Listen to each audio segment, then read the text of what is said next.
Hi, everyone, and welcome to Presently Aki with Claudia.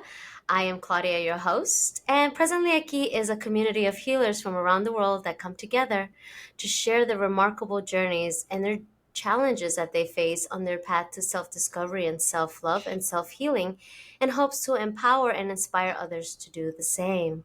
And as always, I am always excited to have a guest because it's a mirror reflection. And today I have Terry Tucker. And Terry is a motivational speaker, author, and international podcast guest in the topics of motivation, mindset, and self development. He has a business administration degree from Citadel, where he played NCAA Division I college basketball, excuse me, and, and a master's degree from Boston University. In his professional career, Terry has been a marketing executive, a hospital administrator, a SWAT Team Hostage Negotiator, a high school basketball coach, a business owner, a motivational speaker, and for the past 11 years, a cancer warrior, which has resulted in amputation of his foot in 2018 and in his leg of 2020. He is the author of the book Sustainable Excellence: 10 Principles to Leading Your Uncommon and Extraordinary Life. Terry has also been featured in Authority, Thrive Global, and Human Capital Leadership magazines. Welcome, Terry. Well, thank you, Claudia. I'm looking forward to talking with you today. I know, I'm super excited. I was telling Terry how he booked me a month ahead of time, and I was so sad because the pre-chat was just so wonderful. I was looking forward to, but here we are, you know? That's right. Good things come to those who wait, right? That's right. That's right. So, per usual, we're going to take 3 deep breaths together. And again, if you're driving, please make sure to save this for later.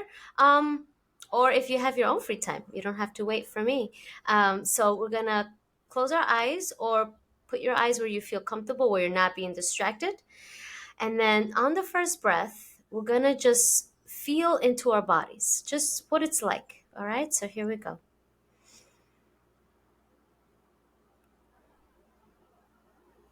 And then the second breath, we're going to see what it's like to be in our minds.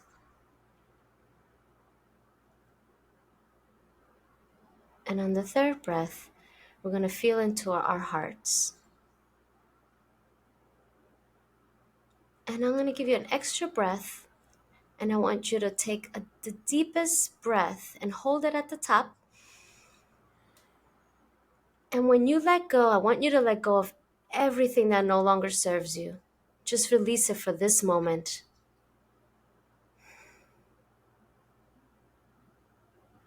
And then when you're ready, come back into the now.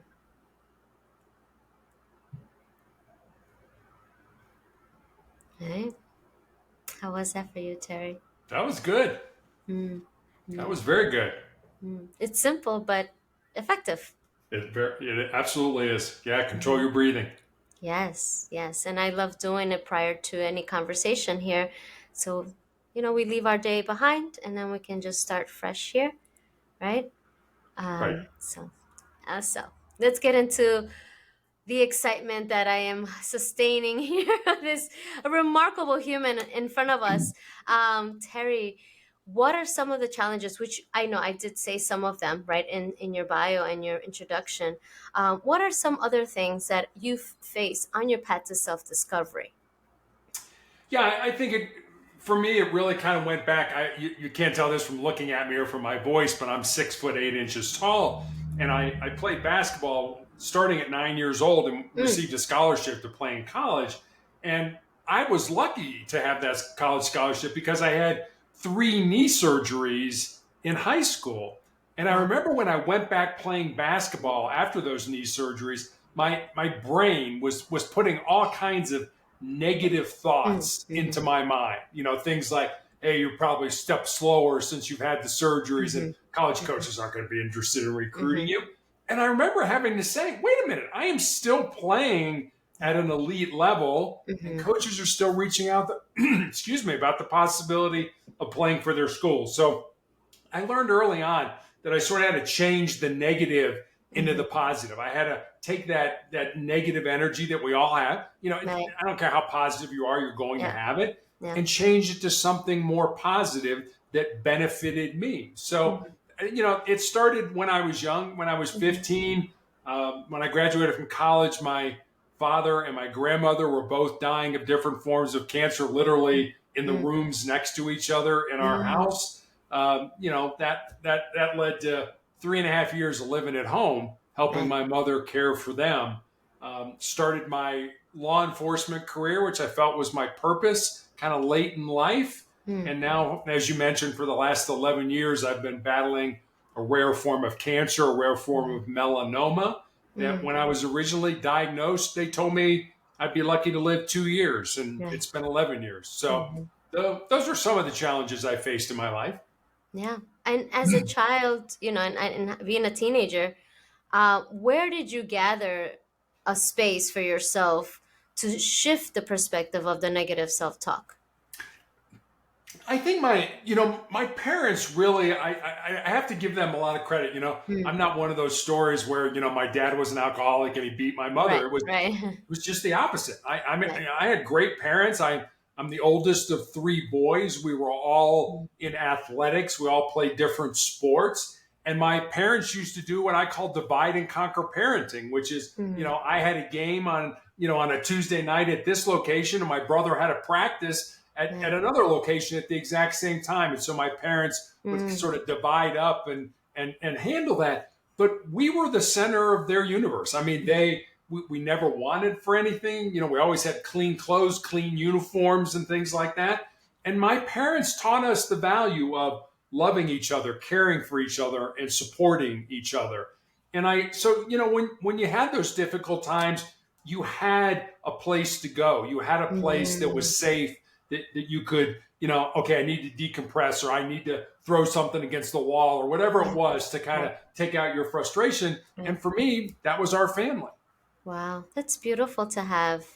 That's really important to have, right? As you're going through your journey and being able to be supported in your dreams and aspirations as well. And um, do you feel that because that's for the collective, right? Some of us don't get to have that Right. at home. How did you see your friends react to that space for you? That's another thing, I guess. When I was young, I surrounded myself with people that made me better.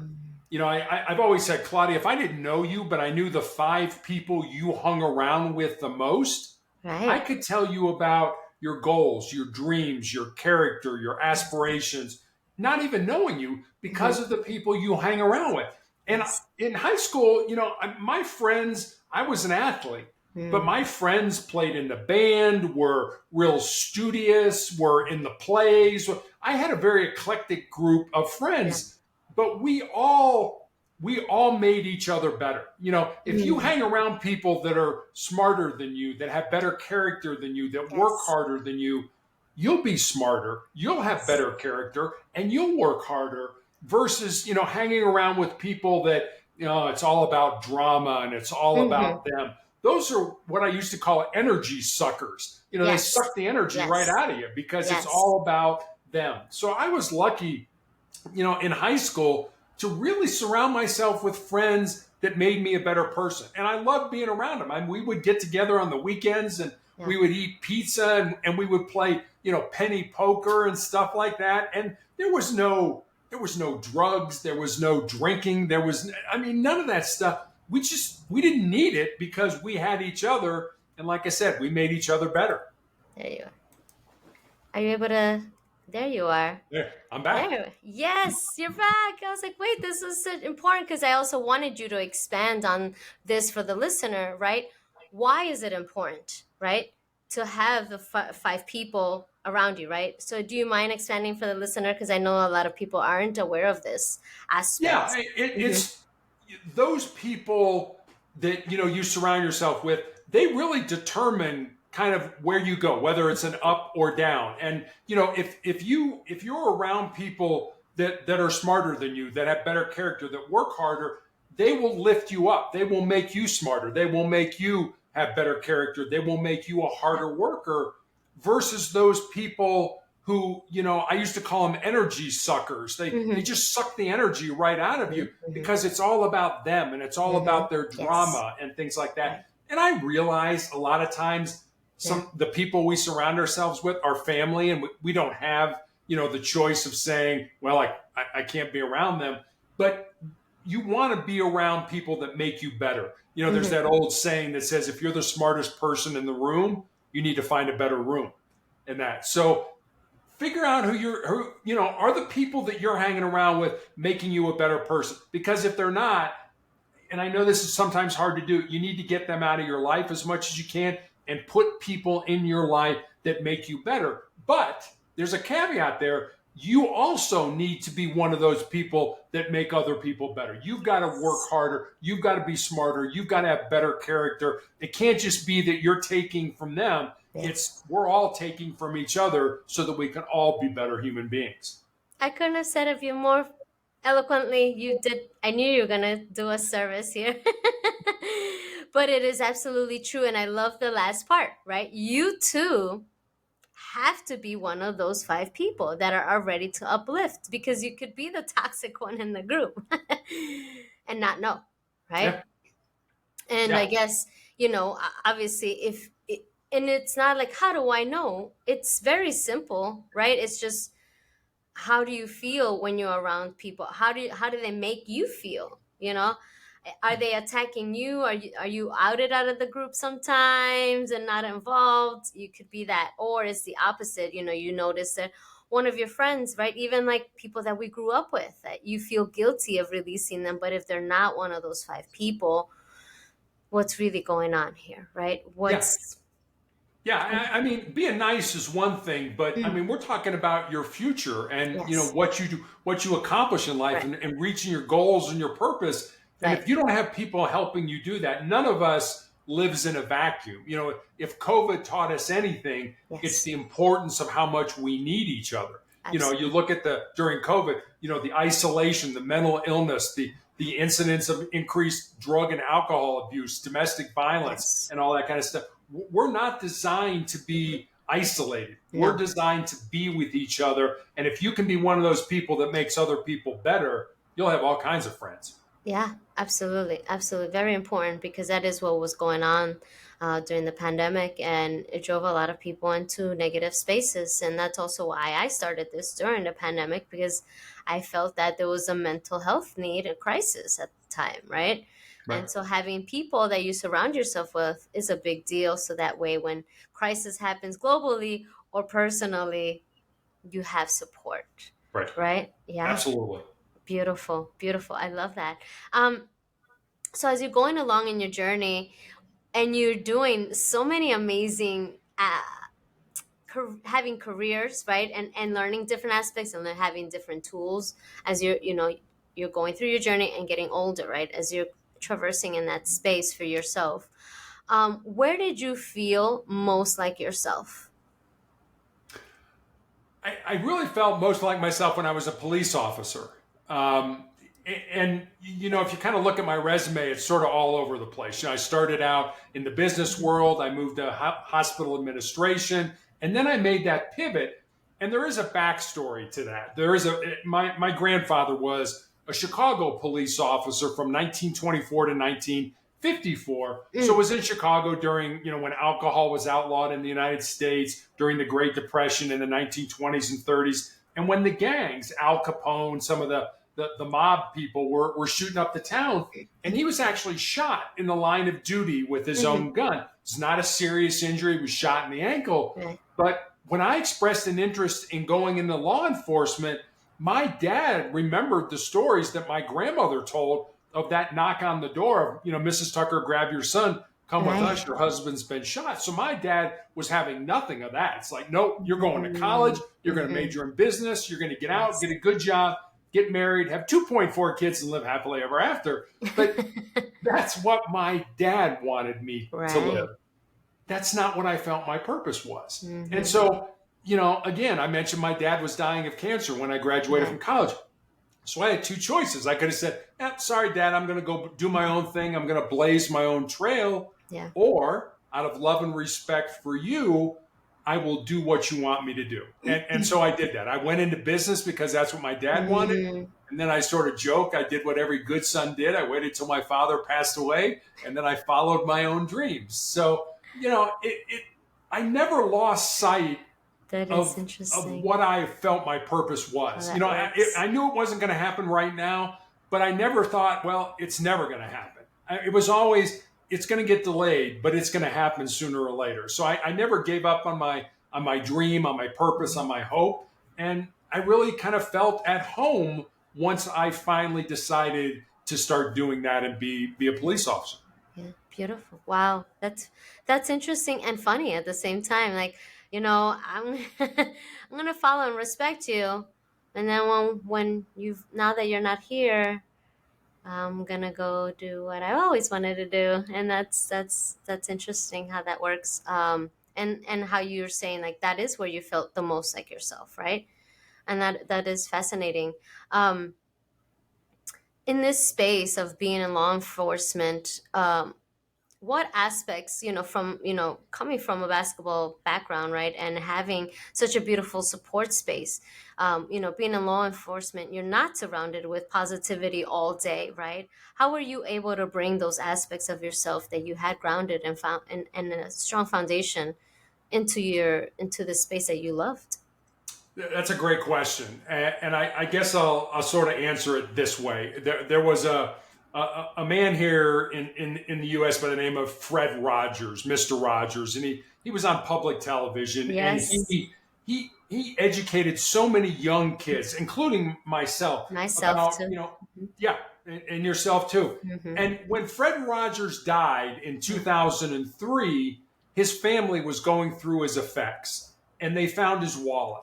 And inside his wallet was a scrap piece of paper on which Mr. Rogers had written four words: life is for service. Mm. And I think that was my motivation. That was what made, I didn't get into law enforcement to lock people up and things Right. like that. I did it to try to make a difference Yeah. in the world that I was living in. There's an old saying, you can't change the world, but you can change your little piece of it. And Yes. and that's kind of the way I looked at it. It Right. wasn't about, shooting people and Hmm. locking people up and stuff like that. It was about what are the problems and how can I help make those problems either go away or be less for the people that are Mm. having to deal with them. So for me, it was about serving, Yeah. because as a police officer, you're not going to make a lot of money, and you're Hmm. not Hmm. surrounded, like you say, by very positive Right. people, and you see the Right. worst of people. You see a lot of hopelessness and Hmm. helplessness, and Hmm. it's like, how can I make a difference here? And that's really what it was all about for me. Beautiful. That's remarkable. And thank you for bringing up Mr. Rogers because he is an idol for me. It's what a human, right? To Yeah, just he knew, what we needed, right? He helped raise us, and he did. yeah, what a human and also my thing as a woman is just not. It's for him to be a man and be in that space was just so beautiful, right? Because Yeah, usually it's the opposite, right? How society is different now, right? How we don't want men around our children that are on their own or weird or whatever it is, but he had brought this aspect of the male gender to show that there is that positive, loving, kind, generous spirit in all of right. the men, and able to provide for the children as well, not only for the women. So yeah, he is, and I'm glad that he had affected you in such a beautiful way, and you were able to bring that and implement it into your work. Um, Amazing, amazing. So as you're traversing your journey, and once you left law enforcement, how were you able to still um, grasp this aspect of you right now, finding yourself and knowing that this is where you felt more like yourself? How were you able to transfer that feeling into, you know, now in the space that you're in, which is a lot different, right? And a lot tougher and quite challenging. And, I took to you not because of what you're going through, but because the energy that you still carry is what blew me away. Thank you. Thank you for saying that. Hmm. Yeah, it's another great question. And I think back on my law enforcement days, and I saw not a lot of people, but I saw a few people Right. that had been on the job for, 30, 35, 40, 45 years and couldn't retire, couldn't let go of that Right. because their entire identity Hmm. was tied up in the fact that they were a police officer, in that gun, in that badge, Yeah. in their authority. And don't get me wrong, I loved what I did, Hmm. but that wasn't who I was. I knew I was able to do other things in my life. I had done it before I became Right. a police officer, but I was able to take what I learned in law enforcement and then start my own school security consulting business where Hmm. I worked with private independent schools around the United States to, write their policies and procedures, Hmm. determine whether their campus was safe and secure and things like that. Right. So I was Right. sort of able to take what I did and start a business out of it. And then I also got into coaching girls high school basketball. My wife and I have a daughter, and unfortunately she got my height as well, and so it gave me an opportunity to coach her and to spend some Hmm. time with her as well. So it I think you have to realize that you know we all like to think that our purpose will eventually somehow manifest itself in our job or in our Right. occupation. Right. But if it doesn't, that's okay. I mean, Hmm. your job can be something over here that you do to pay the Hmm. bills, Hmm. but your purpose is over here, and it's Hmm. to be a podcast host, or to Hmm. paint, or to write, or to be an Hmm. activist, or whatever it is that you feel Right. is in your heart that you want to do. So it's great if your purpose can be your job or your occupation, but don't feel you're missing out on something Yes. if it's not, because we Yes. can all find our purpose in whatever way that is. Some of us don't get paid for it. Some of us do. So Right. Right. whatever it is, you got to know what your purpose is. Absolutely. Yes. Because I don't get paid for this, but I love this, and it's getting, it's a message. It's bigger than me, right? Right. Your mission is bigger than you. It's not about what do I get out of it. Then it's not your mission, Yeah, right? you're absolutely right. And I think, you make a great point about, you know, when I was playing basketball, I learned being part of a team. And for me, Hmm. it was basketball. I think it can be whatever team you're on, your family, your Right. colleagues, your friends, whatever it is. We're all on different teams. Was the importance of being part of something that was bigger than yourself. Yeah. You realized on a team that if you didn't do your job, not only did you let yourself down, but you let your teammates down, your coaches down, your fans down, your parents down, etc. Yeah. And if you think about it, the biggest team game that we all play is this game of life. Uh-huh. 1,000,000%. Yes. This game of life, right? Because I'm glad you brought it up in that way because how you do one thing is how you do everything, right?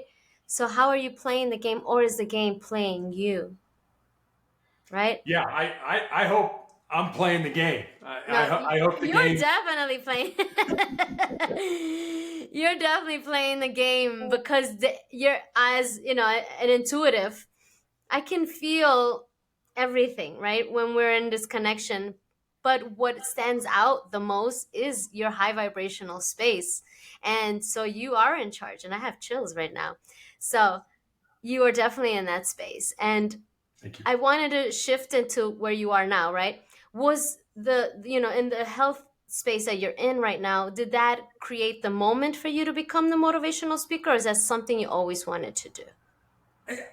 I'm a pretty private person. I don't really kind of like to be out there. Mm-hmm. Um, but people were making suggestions. There's the old joke that says when we talk to God, it's called prayer. When God talks to us, it's called schizophrenia. So God never talked to me.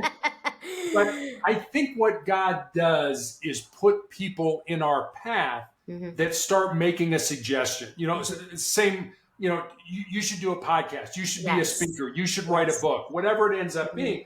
And I was really resistant. I was like, Mm-hmm. no, I don't really think I should do that. And so the first thing I did was start my blog, and my blog was 4 pages long. It Oh. took me 4 months to put 4 pages together. That's how Right. incompetent I am when it comes to, I should have gone to my daughter. She would have done it in 15 minutes, Right. but it took me four months to do it. And then it was like, okay, I'm going to start a speaking business. And I was Yeah. all gung ho. And then COVID hit and everything Oh. shut down, Uh-huh. and so it was nobody was doing anything either virtually or in person. And Right. somebody reached out to me, and this is the honest truth, Claudia. Somebody reached out to me and said, would you like to be a guest on my podcast? And I said, sure. What's a podcast? I had no idea what a podcast was. And so Right. they said, well, we kind of have a conversation, but we record it and then we put it up, on social media. And I'm like, okay. And I was so scared. I was so nervous. I had Post-it notes all around the Right. camera. And Right. they would ask a question. I would kind of lean in and read one of the Post-it notes. I was terrible. When I first Mm-hmm. started this, I was horrible. I didn't have good stories. And Right. and so, I eventually published my book. And I remember one day I was talking to my publisher and I said, Scott, I listen to every podcast I've ever been on Mm-hmm. because I want to see how I can be a better guest Mm-hmm. so the host feels it was a productive, half hour, whatever it was. And he's like, no, Terry, it's not about being good. It's just about not sucking. And I said, well, thanks for the title of my next book. Just don't suck. It's like, good.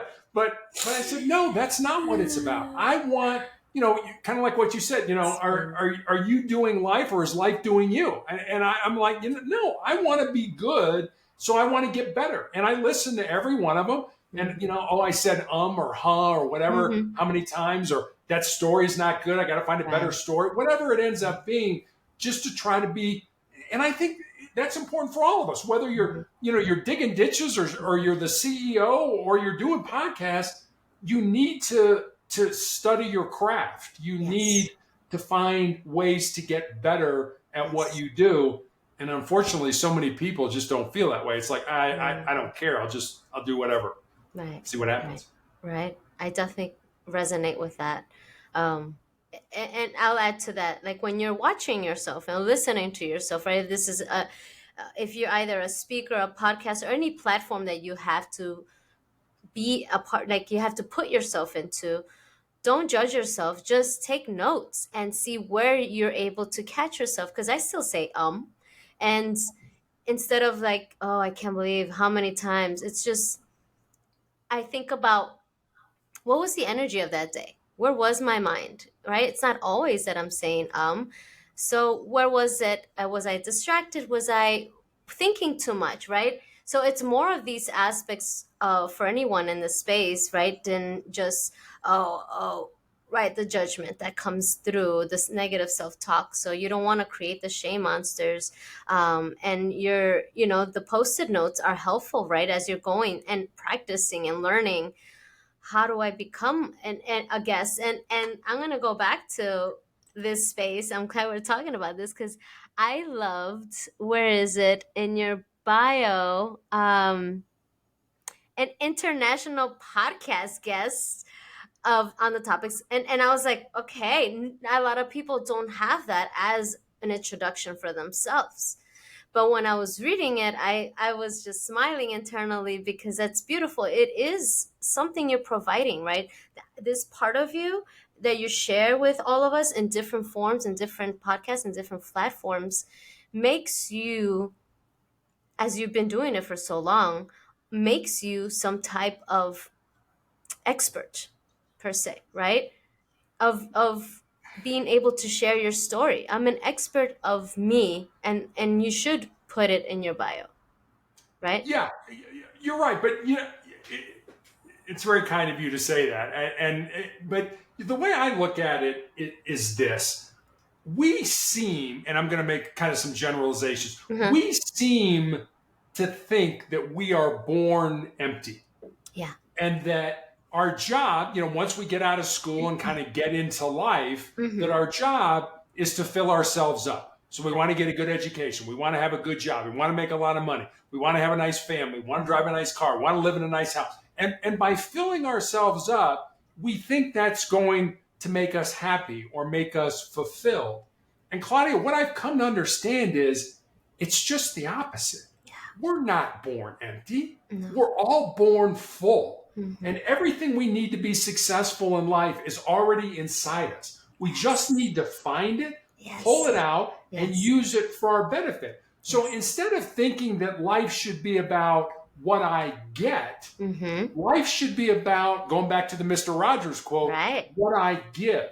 Mm-hmm. So my job should really be, all of our jobs in life Right. should be to empty ourselves out with our Mm-hmm. unique gifts and talents, Mm-hmm. certainly for the betterment of ourselves, but Yes. also for the betterment of our family, of Mm-hmm. our communities, of our country, and things like that. If we looked at things differently, like, Yes. and you probably know this too, all the people that get stuff, they're not happy No. because they need something else. They need one more thing, or a nicer Right. car, or a nicer house. They're never happy. They're never No. fulfilled. Mm-hmm. But yet, when you give of yourself, Right. you are tremendously fulfilled because you're Tremendous. giving to try to help other people.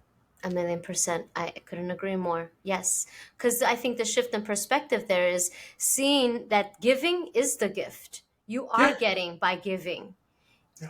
right? Because everyone feels like, oh, I don't want to give because XYZ, or I will be taken advantage of, right? But these are aspects where the invitation lies to create boundaries, right? How you can give. You can still give, but how will it benefit you that you'll still feel good about it without being taken advantage, or you feel like you're giving too much, or however that may show up for you.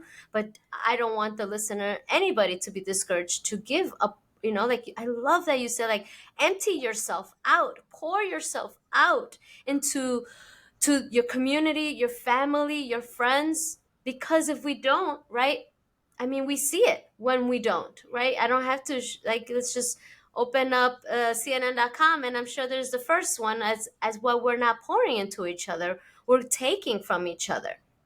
And we want to take, and we want to take, and all we're doing is it's filling the emptiness with more Right. emptiness and more, like, all the materialism, and all it just is not going to give you what you really seek, right? What your heart is truly wanting, but your mind is too busy getting caught up in the illusion of it all, right?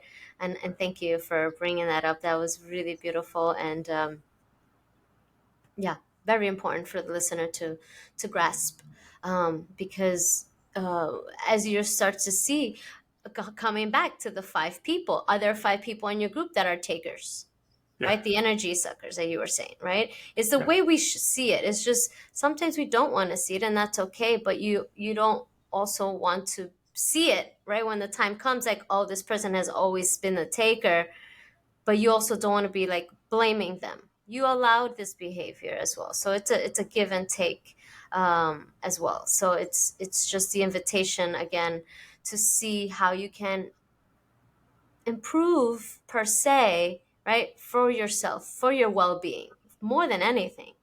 What makes me happy, right? How can I That's what I'm asking Terry about, this magnificent energy that your parents have nourished, and you still have it even after all this time. How? Right? I, Because most I, people become jaded, yeah. and you because of the foundational space that your parents created, you were able to still have it and hold on to it. But as an adult, it is your choice. You can do, and you've chosen, um, the higher aspect of, you know learning of life, and had the importance of all the things that because you've been around long enough to understand that it at the end of the day, and all the people that you've come across and observed, right, at the end of the day, were you happy with your actions, your thoughts, and your words? It's you that go to sleep with yourself, you go to bed with all of that. How can you self-serve to serve, right? And that's what Terry was doing as being in law enforcement. And that's, as much as you were saying, like, it is a negative space, but I think it's only a negative space in major cities because there are more people, right? So the probabilities of more negative things is there, versus like in a smaller town. Because I've heard other stories of law enforcement and how they're putting mental health as a priority for their employees, and that way they can serve the community better. And then you were kind of like the way shower, in a sense, in that space back then. So thank you for leading that as well. So even though you were being challenged, right, writing this blog, it took you months to write. But how were you able to, like, okay, so you're like, okay, people are saying I should do the motivational speaking, or I should do this, I should do that. How did the book come across you? Like, what was that sat you and you're like, no, I do have want to share this aspect of me with the world? So the sustainable excellence is really born out of two conversations I had. Mm. One was with a former player that I had coached who had moved to the area in Colorado with her fiance where my wife and I live. And the four of us had dinner one night. And I remember saying to her after dinner that I was excited that she was living close Mm. and I could watch her find and live her purpose. She got real quiet for a while. And then she looked at me and she said, well, coach, what do you think my purpose is? Mm. I said, I have absolutely no idea what your purpose is, but Hmm. that's what your life should be about. Yeah. Finding the reason you were put on the face of this earth, using your unique gifts and talents, and living that reason. So that was one conversation. And then I had a young man in college who reached out to me on social media and he said, what do you think are the most important things I should learn to not just be successful in my job or in business, but to be successful in life? And Mhm. Claudia, I didn't want to give him get up early, work hard, Right. help others. Right. I didn't want to give him, not that those aren't important, those are incredibly important. But I wanted to see if I could go deeper with him. So I spent some time, was taking some notes, and kind of had these 10 thoughts, these 10 ideas, these 10 principles. And so I sent them to him. And Mm. then I stepped back and I was like, I got a life story that fits underneath that principle, or Right. I know somebody whose life emulates this principle. So, literally, during the period of time after I had my leg amputated, Mhm. while I was healing, I sat down at the computer every day and I built stories, and they're real Mhm. stories about real people Mhm. underneath each of the principles. Right. And that's how sustainable excellence, the 10 principles to leading your uncommon and extraordinary life, came to be. Wow, magical, magical. The magic aspect of this, it's a paradox, right? You should be sad. You just got your leg amputated, but you're writing a motivational book, right? Yeah, See, it was, mhm, I always say, people were making the suggestion, you should write a book, you should write a book, you right, should write a right, book, including my own mother, and I was like, no, I'm not a writer. I was really right, kind right, of right. putting it off. And, I always say sustainable excellence was inspired by something that was much bigger than me. I wrote it, but it was inspired. And Right. I think it was God's way of saying, hey, dummy, listen to what I'm telling you to do. I want you to write this book. So I did. Yes, yes, that is what happens to most when God talks to us. That it does sound like that because the thing is, like, God has been saying this for months now, and you're like, hello, Yeah. But that's McFly. But that's free choice or free will. Right. God, I want you to do this. You don't have to. You can Nope. go do your own thing. Right. But I think I'm smart enough when enough people start making the same Yes. suggestion that maybe I ought to, sort of sit up and pay attention to it. Uh-huh. Yes, yes. And it does take a certain wisdom to recognize that. Just say, Yeah. okay, this is the second time or the third time. Let me look For into the 10th this. time. Why do people keep saying that? And it's just like, because that's some aspect of yourself that you need to explore. Yeah. And there might be some magic waiting for you on the other side that you're unaware of. And you Right. did that. And that's truly remarkable. Now that the pandemic's over, have you found spaces to go speak on? I have actually. Things are starting to open up now, Yeah. and I've done some virtual things. I've done some in person things. It's just easier for me to do virtual things because I'm in a wheelchair, and Right. I need assistance, and Yes. usually my wife goes with me and helps me out and things like that. But yeah, I mean, it has been. I just love being interacting. Back interacting with people, whether it's in Right. person or Right. whether it's like you and Right. I are just doing it over the computer and stuff like Mhm. that, because I miss that. Yes. I miss people. I miss their Mhm. energy, because you know how it is.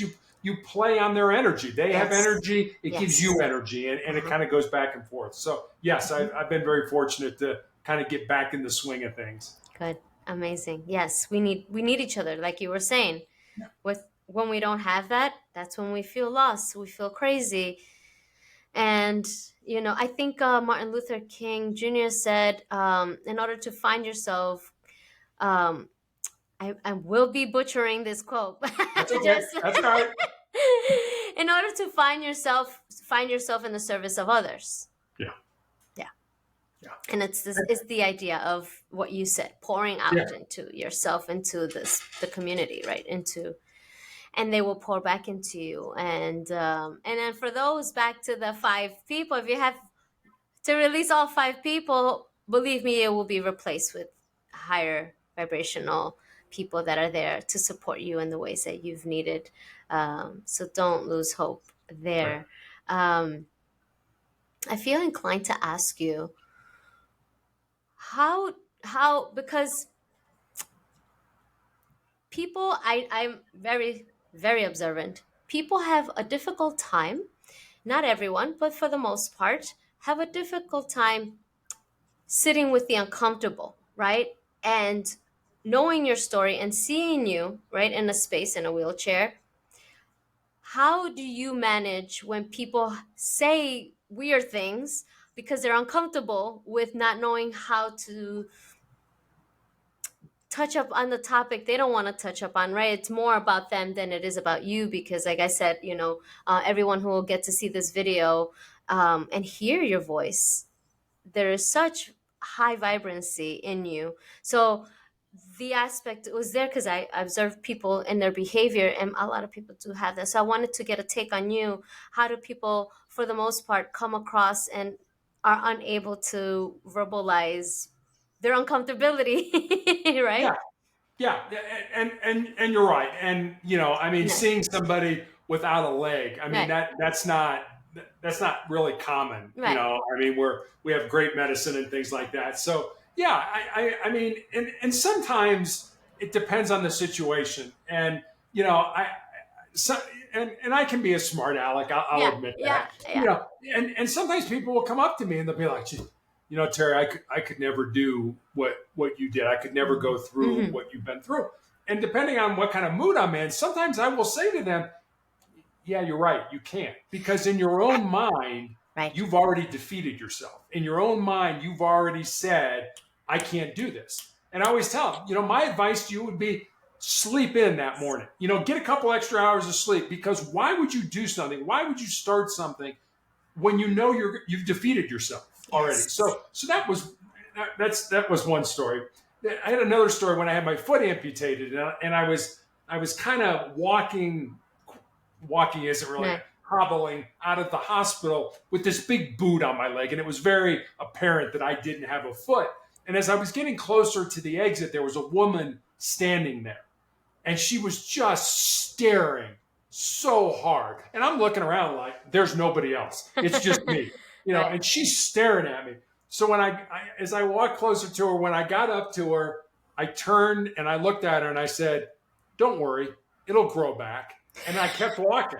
And I looked over my shoulder, and she had this look on her face like, "Will it? Is this guy like a salamander or something like that? You cut off a tail and it grows back." I mean, and so I think part of it is, as the person in the Right. wheelchair, as the person without Mhm. a leg, you have to use humor to Yes. sort of make people comfortable. Hmm. You make a joke about yourself, Hmm. sort of that self-deprecating type of Hmm. humor that I Hmm. always do. Like, yeah, I'm 6'8", but now I'm in a wheelchair. I'm looking at everybody's butt. I Right. mean, that's kind of the level I'm at and stuff like Right. that. Right. And so you sort of diffuse their uncomfortableness Right. by making a joke. I mean, I'm very comfortable with the fact I don't have a leg. It Right. is what it is. It's not going Right. to change. I mean, I'm not going to grow a new one or anything Right. like that. Right. So you know what? Just I'm okay with it. So if I'm okay with it, you should be okay with it Right. too. And I always Right. tell people, if you want to ask me a question, ask. I'll be Yes. happy to answer. There's nothing off limits. I'm Yes. not going to fall apart if tell me about how you lost your leg. I went to the dentist yesterday, and the hygienist was like, "Well, how did you lose your leg?" And, Hmm. and I made a joke. I said, "It was a freak frisbee golfing accident that, caused me to." She was like, "Really?" I'm like, "No, not really. I had cancer." So, I just try to make a joke Right. out. Try to use Right. humor to diffuse the situation. Yes, yes, and it is the best way to do things like that, because again, it's just when you see people uncomfortable of wanting to ask you, and I like how you're like, just ask me. I can tell, can tell you're wanting to ask. Either you're staring or like the energy of your mind is so powerful that all you're doing is thinking about what you want to ask, and I can Yeah, feel it. So right. just ask me, Dan. Yeah. So Absolutely. yeah, and if it's okay with you, and we don't have to go into, but I wanted to get a sense because yes, it isn't common, but it's also not uncommon. We all have different things and different aspects of our health that lead us into spaces that we didn't expect, right? And so I wanted to know what were some of the I want to choose the right word here. What were some of the tools that you used to overcome the space that now you're in, right? Because now you had legs and you had a foot and you had all this, and now not to have it, obviously there's a transitional moment and space for you there.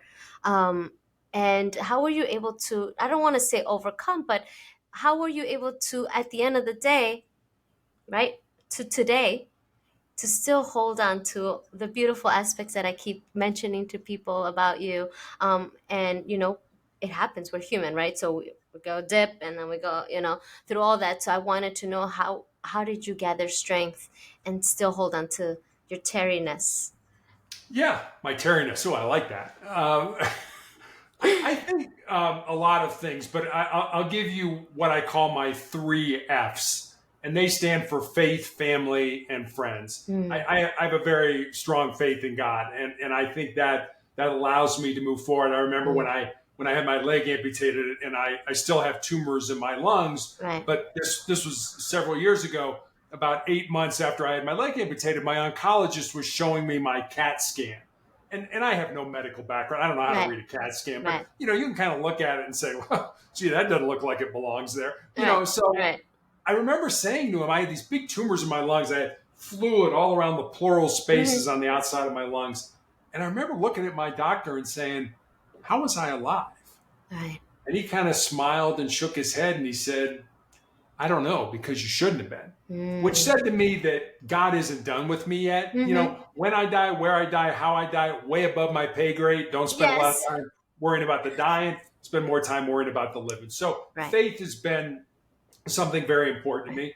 And then my family. And I Hmm. remember when I had my leg amputated, my doctor said, I want to put you on chemotherapy for the tumors in your lungs. Hmm. And I was 8 years into this fight. Mm. And I looked at him and I said, is it going to save my life? Yeah. He's like, yeah, probably not, but it might buy you some more time. And I'm like, well, one, I'm not afraid to die, and two, I don't think I Right. want to do that if the outcome is going to be the same. But I'm going to go home and talk to my family. So it's just my wife and daughter and I. And this really is the way it happened. It's kind of a funny story. And so I go home and I start telling my wife and daughter what the doctor wants to do in terms of chemotherapy. And my daughter's like, all right, we need a family meeting. I'm like, family meeting? There's three of us. It's not like we got a board here or something like that. So we end up sitting around the kitchen table and individually talking about how we all feel about me having chemotherapy. And when Yeah. we're done with that, my daughter's like, all right, let's take a vote. How many people want dad to have chemotherapy? And my wife and daughter raise their hand. I'm like, wait a minute. Am I getting outvoted for something that I don't want to do? But I remembered when I was back in the police academy and I was Mm. learning to be a police officer, our defensive tactics instructor used to have us bring a photograph of the people we love the most to class. And as we were learning different techniques to defend ourselves, we were to look at that photograph because he reasoned you will fight harder for the people you love than you will Mm. fight for Hmm. yourself. Hmm. So I ended up taking chemotherapy, not because I wanted to, Right. but because I love my wife and daughter more than I love myself. It was the right thing to do. It was a bridge that got me to the drug that I'm on now. So that was the family part. And then finally, just friends.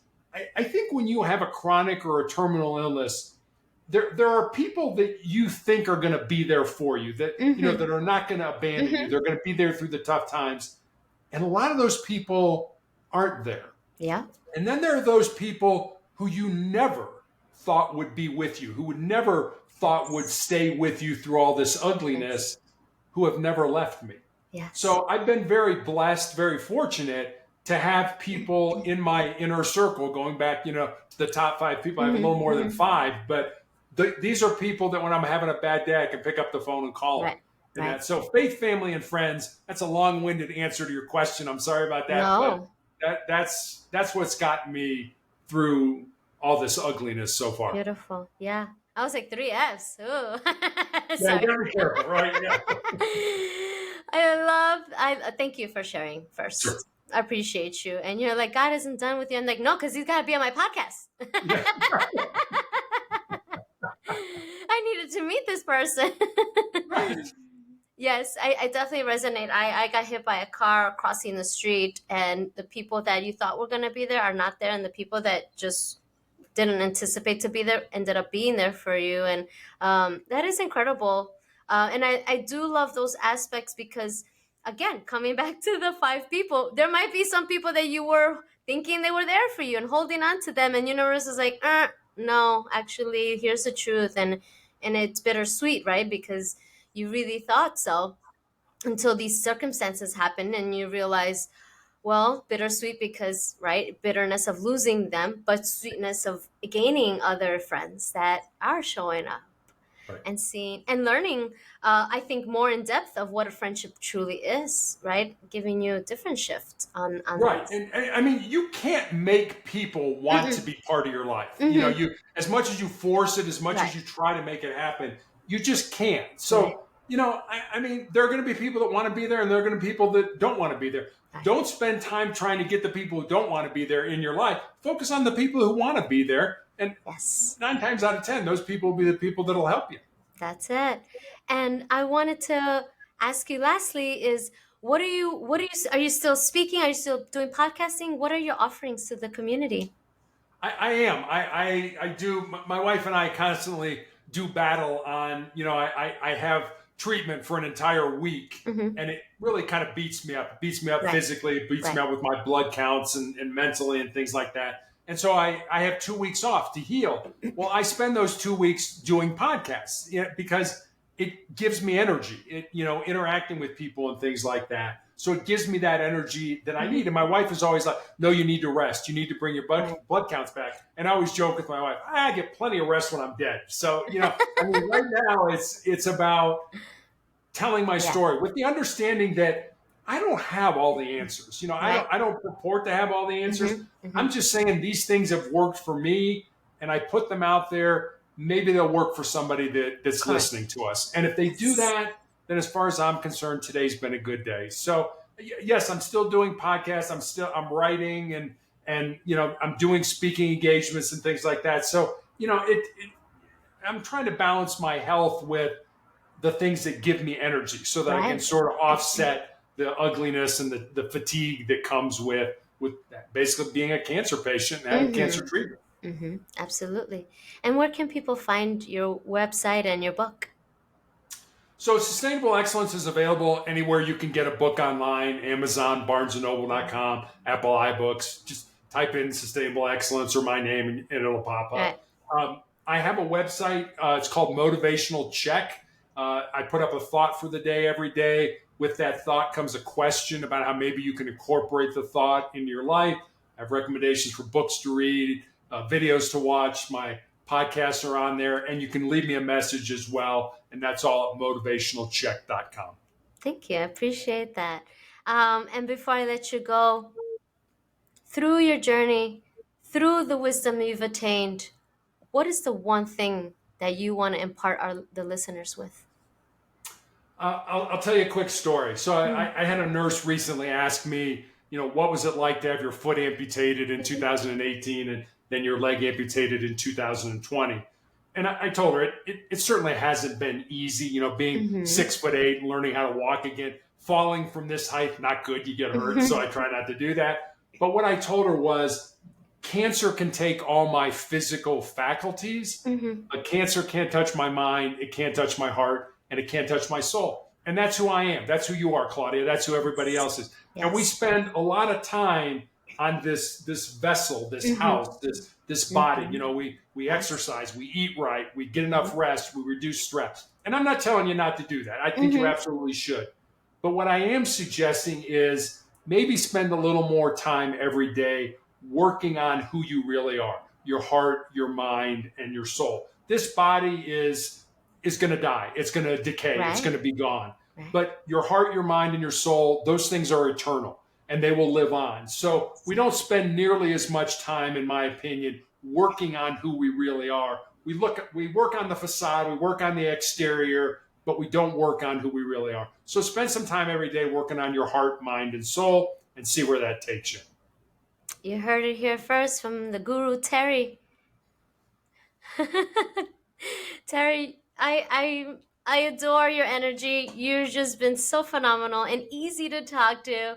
I'm sure we could be here for hours. Um, and thank you so much for sharing your personal journey. It means a lot to me, and because I know there's going to be someone out there going through stuff. We all have our stuff, and we need someone to not feel alone, right? To know that there are other people out there, and who knows, maybe Terry might be one of your new five friends. You never know. You don't know. But thank you again, and for your light, your energy. It thank you. Deep gratitude to you.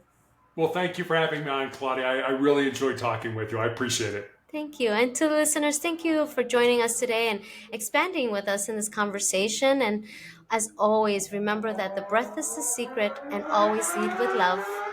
And there's the motorcycle. We're off. We're off to the races.